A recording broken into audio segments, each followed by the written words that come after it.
இப்போ hi students எல்லோரும் எப்படி இருக்கீங்க? ஸோ இன்றைக்கி வந்து நம்ம எதுலேருந்து ப்ராப்ளம் சால்வ் பண்ண போகிறோம் அப்படின்னா நம்ம வந்து chapter 1. So we are going to solve 2 problems from that. So ரெண்டுமே இன்ட்ரெஸ்டிங்கான ப்ராப்ளம் அண்ட் இது வந்து டெய்லி வந்து ஒரு நாள் 11th இன்னொரு நாள் 12th கண்டினியூஸாக நம்ம வீடியோஸ் ப்ராப்ளம் சால்வ் பண்ண போகிறோம். So stay tune. ஸோ ரொம்ப இன்ட்ரெஸ்டிங்காக இருக்க போகுது. அண்ட் நம்ம இப்போ சேனலுக்கு இப்போ தான் நீங்கள் ஃபஸ்ட் டைம் வந்திருக்கீங்கன்னா மறக்காம என்ன பண்ணி வச்சுக்கோங்க, சப்ஸ்கிரைப் பண்ணி வச்சுக்கோங்க. ரெகுலராக நம்ம சேனல்லேருந்து வீடியோஸ் வந்துட்டுருக்கு. ரொம்ப யூஸ்ஃபுல்லான videos and exam related content நம்ம கண்டினியூஸாக போட்டுட்ருக்கோம். ஸோ மறக்காமல் சப்ஸ்கிரைப் பண்ணி வச்சுக்கோங்க. And February 27th and March 1 வந்து நம்ம கிளாஸ் 10 அண்ட் கிளாஸ் 12ஓட பேச்சஸ் வந்து ஸ்டார்ட் ஆகுது. ஸோ இன்னும் ஒரு 1 வீக் தான் இருக்குது. ஸோ கண்டிப்பாக இன்ட்ரெஸ்ட் ஸ்டூடெண்ட்ஸ் கண்டிப்பாக டெக்ஸ்ட் பண்ணுங்கள். ஓகே, என்னோடய ஃபோன் நம்பர் வந்து நான் காண்டாக்டில் கொடுத்துருக்கேன், உங்களுக்கு ஸ்க்ரீனில் தெரியும். ஸோ அதில் காண்டாக்ட் பண்ணி நீங்கள் ஜாயின் பண்ணிக்கலாம். ஓகே, சரி. How can you change a metal sphere positively without touching it அப்படின்னு சொல்லி கேட்டிருக்காங்க. அதாவது ஒரு மெட்டல் ஸ்பியரை எப்படி பாசிட்டிவ்லி சார்ஜ் பண்ணுறது அப்படின்றது தான் விஷயம். ஸோ நம்ம என்ன சில பேசிக் விஷயங்கள் இவங்க கேட்குறதுல என்ன நம்ம புரிஞ்சுக்கணும் அப்படின்னா 2 விஷயங்கள் நம்ம வந்து தெரிஞ்சுக்கணும் before solving this problem. So first one என்னென்னா the metal sphere will contain equal amount of positive and negative charges. So ஒரு மெட்டல் ஸ்பியர்ன்றது வந்து ஒரு கண்டக்டரை தான் நம்ம மெட்டல் ஸ்பியர்னு சொல்கிறோம். ஸோ அதில் எப்போவுமே என்ன இருக்குன்னா ஈக்குவல் அமௌண்ட் ஆஃப் பாசிட்டிவும் இருக்கும், நெகட்டிவும் இருக்கும். அந்த நெகட்டிவ் வந்து எலக்ட்ரான்ஸால் கான்ட்ரிபியூட் ஆகுது, பாசிட்டிவ்ன்றது ப்ரோட்டான்ஸ், தட் இஸ் ஆட்டம்ஸ்குள்ளே, அதுவும் நியூக்ளியஸுக்குள்ளே இருக்கக்கூடிய ப்ரோட்டான்ஸால் வர்றது தான் என்னது positive charge. Electron surrounding nucleus அது ரிவால்வ் ஆகுது இல்லையா, அதனால் வர்றது நெகட்டிவ் சார்ஜ். இப்போ இந்த பாசிட்டிவ் சார்ஜ் ப்ரோட்டான்ஸ் வந்து நம்ம என்ன தெரிஞ்சுக்கணும்னா are inside the nucleus. So equal amount of positive negative இருக்குது. தட் இஸ் எவ்வளோ அமௌண்ட் ஆஃப் பாசிட்டிவ் இருக்கோ அவ்வளோ அமௌண்ட் என்ன இருக்குது, நம்மளுக்கு நெகட்டிவ் வந்து நம்மளுக்கு இருக்குது. But the important point is positive charge protons are inside the nucleus, they cannot move. ஓகேவா, இந்த பாயிண்ட்டை நீங்கள் தெரிஞ்சுக்கணும். Positive charge protons are inside the nucleus, அதனால் மூவ் பண்ண முடியாது. They cannot move outside, come out of the atom and move. So we generally assume there at what rest, nucleus ரெஸ்ட்டில் இருக்குது நம்ம எடுத்துக்கிறோம். அதே மாதிரி ஃப்ரீ எலக்ட்ரான்ஸ், அந்த பாசிட்டிவ் நெகட்டிவ் சார்ஜில் இருக்கிறது நம்ம எலக்ட்ரான்ஸ் சொல்கிறோம், are free to move generally. இப்போ நம்மளுக்கு வந்து இங்கே என்ன சொல்லியிருக்காங்க, இந்த ஸ்பியரை வந்து நம்ம என்ன பண்ணணும், பாசிட்டிவ்லி சார்ஜாக மாற்றணும். ஸோ உங்கள்கிட்ட ஒரு இந்த டயக்ராமை நீங்கள் ஃபாலோ பண்ணிங்கன்னா you can do that.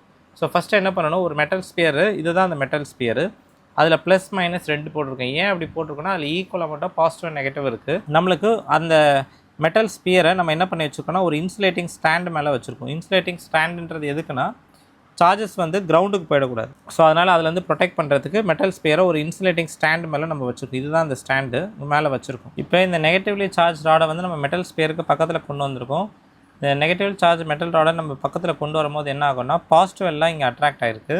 So negative எல்லாமே என்ன ஆயிருக்கு, ரிப்பல் ஆகிருக்குது. Negative means is nothing but the free electrons. இந்த ஃப்ரீ எலக்ட்ரான்ஸ் வந்து இந்த பாசிட்டிவ்லி சார்ஜ் ராடை நம்ம பக்கத்தில் கொண்டு வரும். முக்கியமான விஷயம், நம்ம இந்த ராடை வந்து என்ன பண்ணல, டச் பண்ணல. ஸோ அங்கே என்ன இருக்குன்னா ஒரு கேப் இருக்குது நம்மளுக்கு.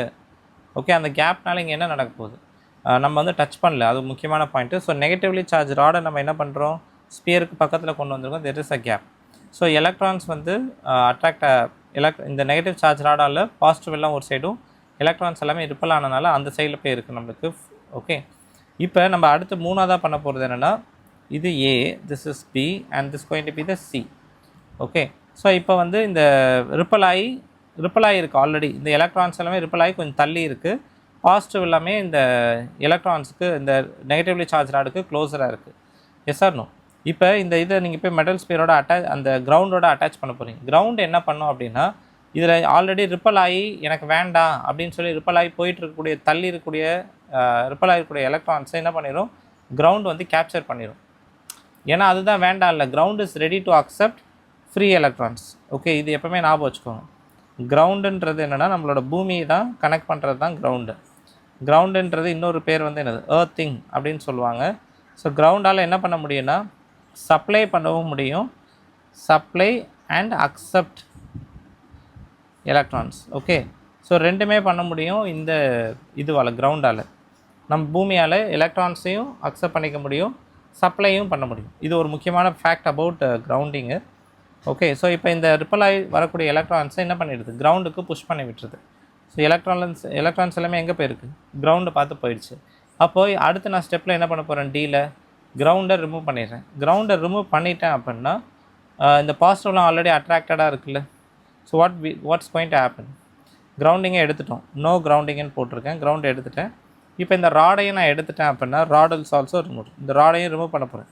ரிமூவ் பண்ணிட்டேன்னா நம்மளுக்கு இந்த பாசிட்டிவ் வந்து என்டையர் ஸ்பியருக்கு டிஸ்ட்ரிபியூட் ஆகிடும். ஸோ எண்ட் ஆஃப் த டே நம்ம என்ன பண்ணியிருக்கோம், இந்த எலக்ட்ரான்ஸை ரிமூவ் பண்ணுற ப்ராசஸ் மூலிமா, அதுவும் இண்டக்ஷன் சொல்லுவாங்க இந்த மெத்தடு, டச் பண்ணாமல் சார்ஜ் பண்ணியிருக்கோம் இல்லையா, இங்கே பாருங்கள் இந்த ராடை வந்து டச் பண்ணாமல் பண்ணியிருக்கனால இது பேர் என்னது, இண்டக்ஷன் பிரின்சிபல் அப்படின்னு சொல்லி பேர். So it's been positively charge.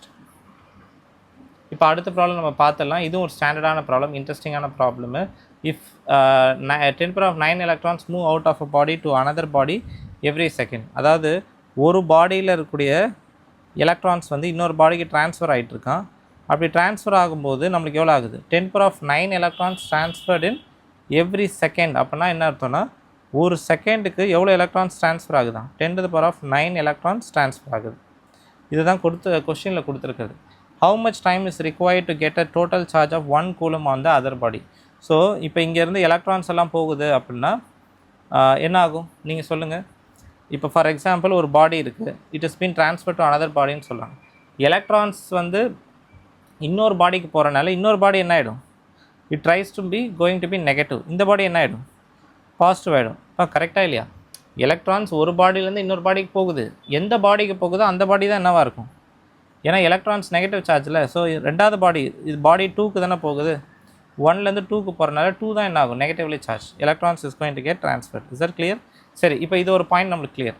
இப்போ நம்ம என்ன சொல்லியிருக்காங்க, ஒரு கான்ஸ்டண்ட்டான ஒரு ஃபேக்டர் வந்து நம்மளுக்கு கொடுத்துருக்காங்க. என்ன அப்படின்னா 10⁹ electrons is been transferred from what, moved out every second. So ஒரு செகண்டுக்கு 10⁹ எலக்ட்ரான்ஸ் ட்ரான்ஸ்ஃபர் ஆகிருக்கு. சரி, என்ன கேட்டிருக்காங்க, how much time is required to get a total charge of 1 coulomb on the another body. Another body na yaar, body 2. So the எந்த பாடிக்கு electron transfer ஆகுதோ அந்த பாடிக்கு 1 coulomb of charge வரும். ஸோ 1 coulomb of charge நம்மளுக்கு வரணும்னா let's take its to be பாசிட்டிவ்னு எடுத்துக்கலாம். ஓகேவா, பாசிட்டிவ்னு எடுத்துக்கலாம். ஏன்னா வந்து எலக்ட்ரான்ஸ் வந்து செகண்ட் பாடிக்கு ட்ரான்ஸ்ஃபர் ஆகும்போது generally it attains negative charge. But ஆனால் 1 coulomb கொடுத்துருக்காங்க பாசிட்டிவ்னு. So we can take it as a magnitude கொடுத்துறாங்க, ஜஸ்ட் 1 coulomb அவ்வளோதான். சரி, இப்போ கவனிங்க எப்படி பண்ணுறது அடுத்துன்னு.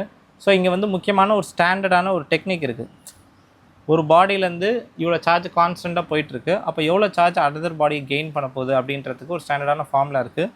Q/T is going to be a constant அப்படின்றது ரொம்ப ரொம்ப இம்பார்ட்டன்ட். அதாவது the rate of charge transfer அப்படின்னு சொல்லுவாங்க.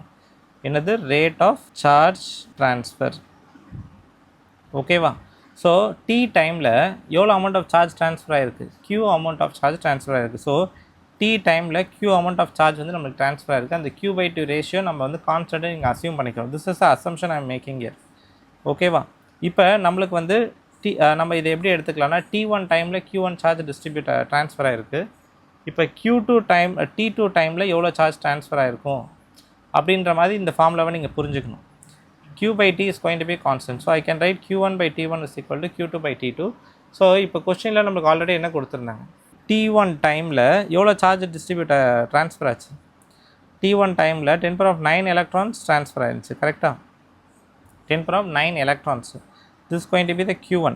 அப்போ Q1 நம்ம என்ன எழுதலாம், நம்ம வந்து கம்ப்ளீட்டாக பாசிட்டிவ்னு எடுத்துக்க போகிறோம். ஸோ Q1ன்றது என்னது, நம்ம it's going to be 10⁹ electrons will contribute what, 10⁹ electrons ஒரு எலக்ட்ரானுக்கு நம்ம ஃபுல்லாகவே பாசிட்டிவ்னு எடுத்துக்கலாம். Okay, positive we can take 1.6 into 10⁻⁻19. So this is the amount of charge transfer in 1 second. So T1ஓட வேல்யூ என்னது, 1 செகண்ட். ஸோ இப்போ பாருங்கள், T1 டைமில் Q1 சார்ஜ் ட்ரான்ஸ்ஃபர் ஆச்சு. இங்கே T1ன்றது 1 செகண்டு. இந்த 1 செகண்டில் 10⁹ எலக்ட்ரான்ஸ் எவ்வளோ கான்ட்ரிபியூட் பண்ணுச்சு, 10⁹ into E தானே, பாசிட்டிவ்னு எடுத்துக்கோங்க. 10⁹ into E. Yes or no. So அந்த ஈயோட வேல்யூ தான் இது 1.6 into 10⁻⁻19 கூலும்.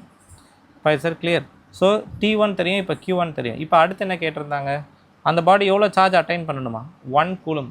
அப்போ Q2ஓட வேல்யூ என்னது, Q2 is nothing but 1 coulomb. இந்த 1 கூலும் சார்ஜ் அட்டைன் பண்ணணும்னா எவ்வளோ டைம் எடுக்கும் அப்படின்றத நம்ம சொல்லணும். Is it clear.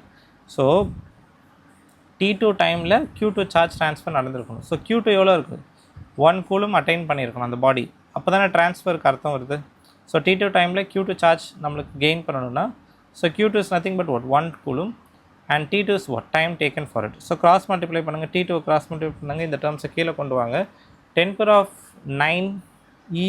E தானே, அந்த ஈயை நம்ம டேரெக்டாக போட்டிருக்கோம். 10⁹ into E, ஈயோட வேல்யூ 1.6 into 10⁻⁻19. ஸோ ஃபைனலாக பாருங்கள், we are getting this. So இதை வந்து ப்ராப்பராக சால்வ் பண்ணிங்கன்னா உங்களுக்கு இந்த டேர்ம்ஸ் ஃபுல்லாக சால்வ் பண்ணுங்கள். 0.625 இன்ட்டு 10 பவர் ஆஃப் 10. இதை அந்த 10 பவர் ஆஃப் 10 உள்ளே மல்டிப்ளை பண்ணுங்கள். 6.25 into 10 power of 9 seconds. So இதை வந்து செகண்டை நம்ம வந்து இயராக மாற்றினீங்கன்னா வில் கெட் 198 இயர்ஸ். சரி, 1 இயர்ன்றது என்னது? 365 days, 24 hours. ஒரு ஹவருக்கு 60 minutes, 1 minute is 60 seconds. So 1 year is equal to this amount into second. So cross multiply பண்ணுங்கள். 1 செகண்டுன்றது எவ்வளோ ஃபேக்டர்னு தெரியும், அதை எடுத்து சப்ஸ்டியூட் பண்ணுங்கள். இந்த 1 செகண்ட் இருக்கிறது என்ன சப்ஸ்டியூட் பண்ணணும்? You should substitute this. அப்படி சப்ஸ்டியூட் பண்ணிங்கன்னா உங்களுக்கு 198 சொல்லி ஆன்சர் வரும். ஓகே, இப்போ நம்ம நாளைக்கு, அதாவது அடுத்த செஷனில் நம்ம வந்து we will solve the other problems. ஓகே, so I'll finish this video. So out of ஸ்டேஷன்லேருந்து இருக்கிறனால நான் ரெக்கார்டரில் இது பண்ணியிருக்கேன். ஸோ நெக்ஸ்ட் கிளாஸில் will discuss in detail. Okay, அடுத்த ப்ராப்ளம்ஸ்.